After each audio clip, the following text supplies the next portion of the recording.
नमस्कार, एक बार फिर आप सभी का स्वागत है आज के लाइव में। मेरा नाम है पूर्णिमा शर्मा और आज हम बात करने जा रहे हैं आज की एक महत्वपूर्ण घटना की। एमन अल जवाहिरी, अलकायदा का टॉप लीडर, जिसे अमेरिका ने अफगानिस्तान में मार गिराया है। क्यों उसे मारा गया? क्या अगर इस घटना को अगर हम देखें तो इसके जरिए अमेरिका क्या मैसेज देना चाहता है दुनिया को और खास तौर पे तालिबान को? इस पर बातचीत करने के लिए हमारे साथ मौजूद हैं strategic affairs analyst Ranjeet Kumar ji. बहुत बहुत स्वागत है रंजीत जी। नमस्कार। और अपने व्यूअर्स को हम समझाने की कोशिश करेंगे आपके जरिए कि कौन था ये एमन अल जवाहिरी, कहाँ से इसकी शुरुआत हुई, कौन था ये, कैसे इसने ओसामा बिन लादेन से हाथ मिलाया और क्यों अब अमेरिका ने इसे मार गिराया।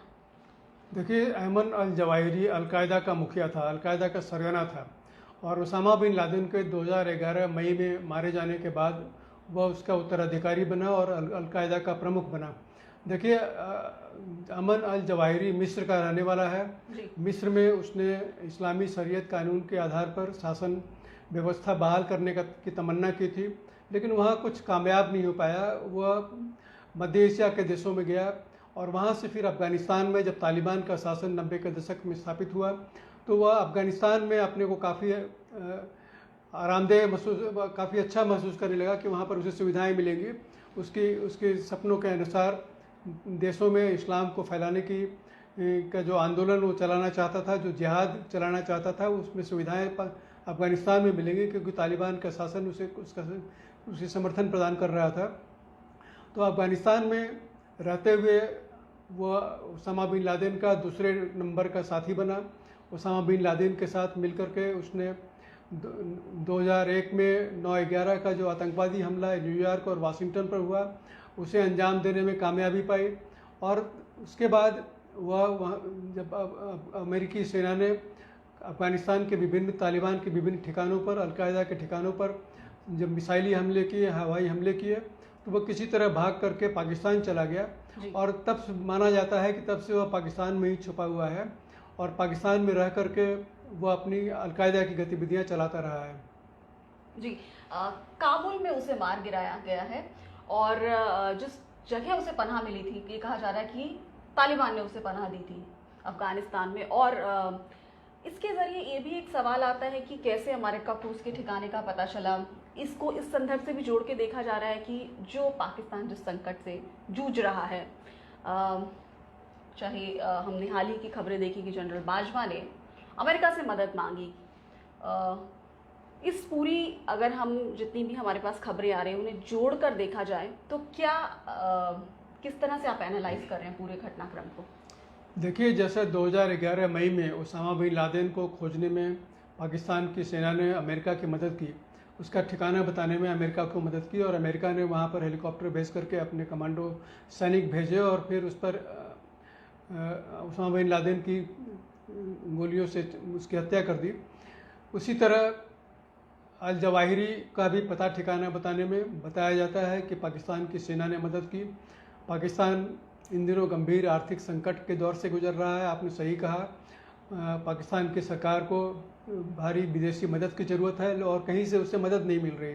वो अंतर्राष्ट्रीय मुद्रा कोष से मदद चाहता है और इसके लिए अमेरिका की अनुमति ज़रूरी है, अमेरिका की सहमति ज़रूरी है। और बड़े ही अनयूजुअल तरीके से पाकिस्तान की आर्मी के जो प्रमुख हैं जनरल बाजवा, कमर वहीद बाजवा, उन्हें अमेरिका भेजा गया। उन्होंने अमेरिका के आला अधिकारियों से मुलाकात की और अपील की, गुजारिश की अमेरिकी अधिकारियों से कि IMF का जो कर्ज है उन्हें आवंटित करवाने में मदद करें। लेकिन अमेरिका ने इसके बदले पाकिस्तान से मदद मांगी कि वह अल जवाहिरी का पता बताए, क्योंकि अमेरिका को पता था कि अल जवाहिरी काबुल में आकर के रहने लगा है और अमेरिका को यह भी पता था कि अल जवाहिरी पाकिस्तान में ही रहता है। लेकिन जब तालिबान का शासन पिछले साल अगस्त में काबुल में वापस लौटा तो अल जवाहिरी को वहाँ रखने का फैसला पाकिस्तान ने किया।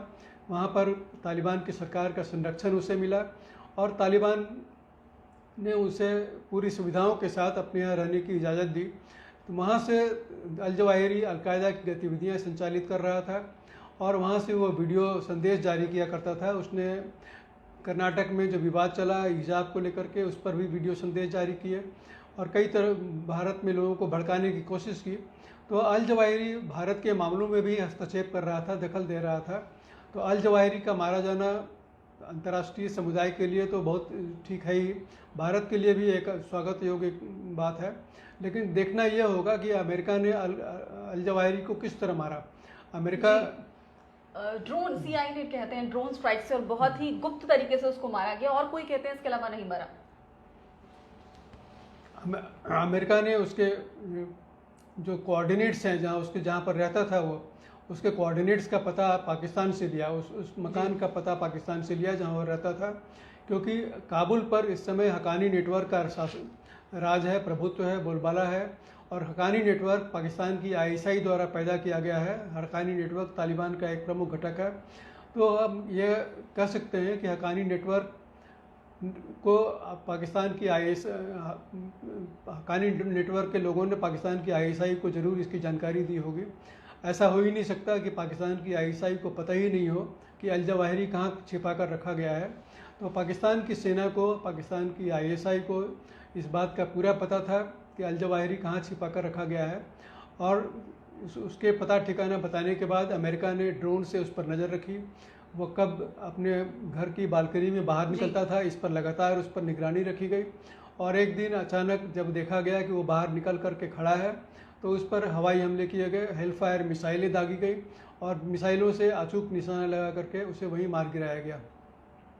जी, तो अब अगर हम इस चर्चा को कंक्लूड करें, क्योंकि ये बहुत ही महत्वपूर्ण, बहुत ही इम्पोर्टेंट आज की घटना है, जिस पर आज हमने अपने व्यूअर्स को बताने की कोशिश की कि कौन है ऐमन अल जवाहिरी, क्यों उसे मारा अमेरिका ने, कैसे उसका ठिकाना पता चला अमेरिका को, किस तरह से ये तक देखा गया कि बिल्डिंग का जहां वो रह रहा है उसका कंस्ट्रक्शन क्या है, मटेरियल क्या है, उसकी लोकेशन, और जिस ड्रोन के जरिए जिस मिसाइल से उसको मारा गया, वो भी कहा जाता है कि बहुत ही कम अमेरिका उसका इस्तेमाल करता है।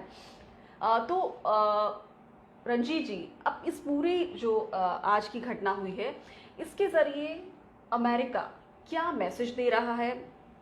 एक तरफ चाहे हम बात करें पूरी दुनिया को, एक तरफ जो बाइडेन ये कह रहे हैं कि न्याय मिला एक तरह से, तो जनता को वो अपनी क्या संदेश दे रहे हैं, और साफ तौर पे तालिबान को वो क्या संदेश दे रहे हैं? देखिए, देखा जाए तो अल जवाहिरी एक बुझा हुआ कारतूस था, बहुत सक्रिय नहीं था। आतंकवाद, अलकायदा के सरगना के नाते वो बहुत कुछ कर नहीं पा रहा था। उसामा बिन लादेन की हत्या के बाद जब उसने अलकायदा की कमान संभाली, तो वह कोई दुनिया में कोई बड़ा आतंकवादी हमला करने में कामयाब नहीं हो सका। तो वह कुछ खास नहीं कर पा रहा था, केवल वीडियो संदेश के जरिए लोगों को भड़काने की कोशिश करता था। लेकिन उसकी एक न्यूसेंस वैल्यू थी, उसकी मौजूदगी एक न्यूसेंस वैल्यू थी, जिसे समाप्त करने के लिए अमेरिका ने यह बड़ा कदम उठाया है। अमेरिका की ये कामयाबी जरूर कह सकते हैं। लेकिन अल जवाहिरी के मारे जाने से हम ये नहीं कह सकते कि आतंकवाद का खात्मा हो गया है। अल जवाहिरी एक आतंकवादी था, आतंकवादी मारा गया, लेकिन आतंकवाद अभी भी जिंदा रहेगा, क्योंकि तालिबान में तालिबान का शासन जिस तरह से काबुल पर स्थापित हुआ है, तालिबान के सभी लोग आतंकवादी कहे जाते थे, कभी अमेरिका द्वारा प्रतिबंधित आतंकवादी थे, जिन पर से अमेरिका ने प्रतिबंध उठा लिए और उन्हें वापस शासन करने के लिए अनुमति दी। तो काबुल पर तालिबान का शासन जिस तरह से मौजूद है, जिस तरह से बहाल हुआ है, उससे साफ है कि आतंकवाद का जो आतंकवादी तत्व हैं वो फल फूल रहे हैं, और उनके फलने फूलने से जो आतंकवाद का फैलाव ही होगा, आतंकवाद पर रोक लगाना काफ़ी मुश्किल होगा, क्योंकि अफगानिस्तान आतंकवाद का एक बड़ा गढ़ बन सकता है। अफगानिस्तान में कई आतंकवादी तत्व पर फल फूल रहे हैं। इसमें इस्लामी स्टेट खुरासान गुट है, जो काफ़ी खतरनाक माना जाता है, और वो काफ़ी अस्थिरता फैलाने की क्षमता रखता है पूरे इलाके में। तो ये जो सारे आतंकवादी समूह हैं, आतंकवाद को पाकिस्तान द्वारा पाले पोसे जा रहे हैं, और अफगानिस्तान में जिस तरह से इन्हें सुविधाएं मिली हुई है, तो अफगानिस्तान में आतंकवाद का गढ़ जिस तरह से बनने की क्षमताएं फिर से पैदा हो गई है वहाँ पर। तो यह भारत, न केवल भारत बल्कि पूरी दुनिया के लिए चिंता की बात है। जी, तो जिस तरह से आतंकवाद अपने पैर पसार रहा है, पूरे दुनिया के लिए चिंता की बात है। और अब ये हमारी जो चर्चा थी, ये थी ऐमन अल जवाहिरी पर, जिसको काबुल में अमेरिका ने मार गिराया है। CIA ने ड्रोन, एक मिसाइल के जरिए उसको मार गिराया है। उसकी गतिविधियों पर लगातार नज़र रखी जा रही थी, उसके बारे में इंटेलिजेंस ली जा रही थी कि वो वाकई वही है जिसे मार गिराया गया है। तो लंबे समय से, कई महीनों से ये पूरी कोशिशें हैं वो जारी थी, और ये कहा जाता है कि वो एक आई सर्जन था और इजिप्ट में वो काफ़ी रेडिकलाइज्ड हुआ। उसने अपना जो मिलिटेंट ग्रुप था वो अलकायदा में मर्ज भी किया। नंबर 2 था ओसामा बिन लादेन के बाद, और अब वो अलकायदा को लीड कर रहा था। तो जिस तरह से हमने पूरा आपको ये घटनाक्रम समझाने की कोशिश की कि किस तरह से ये जो लीडर था ये कौन था, इसे क्यों मार गिराया, इसके ज़रिए क्या संदेश देना चाहता है अमेरिका। तो इस चर्चा को अगर आपको ये वीडियो पसंद आया है और आपको लगा कि आपको कोई जानकारी इसमें इन डेप्थ में जानकारी मिली, तो आप इस वीडियो को लाइक कर सकते हैं, इसे शेयर कर सकते हैं। और अगर आपको लगता है कि इस विषय में और भी जानकारी शेयर की जानी चाहिए तो हमारे कमेंट बॉक्स में लिखकर बता सकते हैं। तो हमने एक छोटा सा एक प्रयास किया आपको समझाने का कि जो कोई भी घटनाएं हो रही हैं उनके पीछे का बैकग्राउंड क्या है, उनके पीछे की पृष्ठभूमि क्या है। तो ये थी हमारी एक ये चर्चा इस घटना पर कि किस तरह से जो ये बहुत ही महत्वपूर्ण घटना घटी है आज, जो खबर आई है, और उसमें अमेरिका ने किस तरह से किस स्ट्रैटेजी का इस्तेमाल किया उसको मार गिराने में, किस तरह से उस पर नज़र रखी जा रही थी, इंटेलिजेंस ली जा रही थी। तो इस लाइव में फ़िलहाल इतना ही। अगले लाइव में हम आपसे बात करेंगे कि अमेरिका की इस हाउस ऑफ रिप्रेजेंटेटिव की नैन्सी पेलोसी जो कि इंडो पैसिफिक रीजन की यात्रा पर हैं, तो उस यात्रा के क्या मायने हैं, और सबसे इम्पॉर्टेंट इस पूरी यात्रा में ताइवान का मुद्दा, कि ताइवान पर जिस तरह हम आपसे बात कर रहे थे इससे पहले कि वो हो सकता है नहीं जाएंगी, लेकिन अब जो खबरें आ रही हैं वो ये बता रही हैं कि वो जाएंगी ताइवान। इसके बहुत ज़्यादा चांसेस हैं कि वो ताइवान जाएंगी और मंगलवार रात ताइवान पहुंच सकती हैं। तो वो क्या मैसेज होगा, क्यों जाएंगी वो ताइवान, इसके ज़रिए क्या संदेश देना चाहते हैं, क्या चाइना की धमकी बेअसर है, इन सभी बातों पर हम कुछ ही देर में, कुछ ही मिनटों में दोबारा से लाइव आएंगे और चर्चा करेंगे। तब तक आप हमारे साथ जुड़े रहिए। थोड़ी ही देर में हम वापस लौटते हैं और इस विषय पर भी चर्चा करेंगे कि अमेरिका की तीसरी सबसे ताकतवर शख्सियत नैन्सी पेलोसी का ताइवान जाना, उसके क्या मायने होंगे, चाइना के और अमेरिका के रिश्तों पर हम बात करेंगे। ताइवान पर आपको समझाएंगे कि ताइवान को लेकर क्यों भड़क जाता है चाइना, और अगर नैन्सी पेलोसी जाती हैं ताइवान तो ये पूरी दुनिया के लिए क्या मैसेज होगा, और ख़ास तौर पे चीन के लिए भी। तो फिलहाल इस लाइव में इतना ही। कुछ ही मिनटों में हम वापस लौटते हैं। तो आप फिर से जुड़िए हमारे साथ लाइव में। धन्यवाद इस वीडियो को देखने के लिए, शुक्रिया। और एक बार फिर आपसे कहेंगे, अगर आपको ये वीडियो पसंद आया तो इसे लाइक करिए, इसे शेयर करिए, और ज़्यादा से ज़्यादा लोगों तक हमारी कोशिश है जानकारियाँ पहुँचे जो कि एक्सपर्ट्स के ज़रिए हम आप तक कम्युनिकेट करने की कोशिश करते हैं। धन्यवाद इस लाइव को देखने के लिए।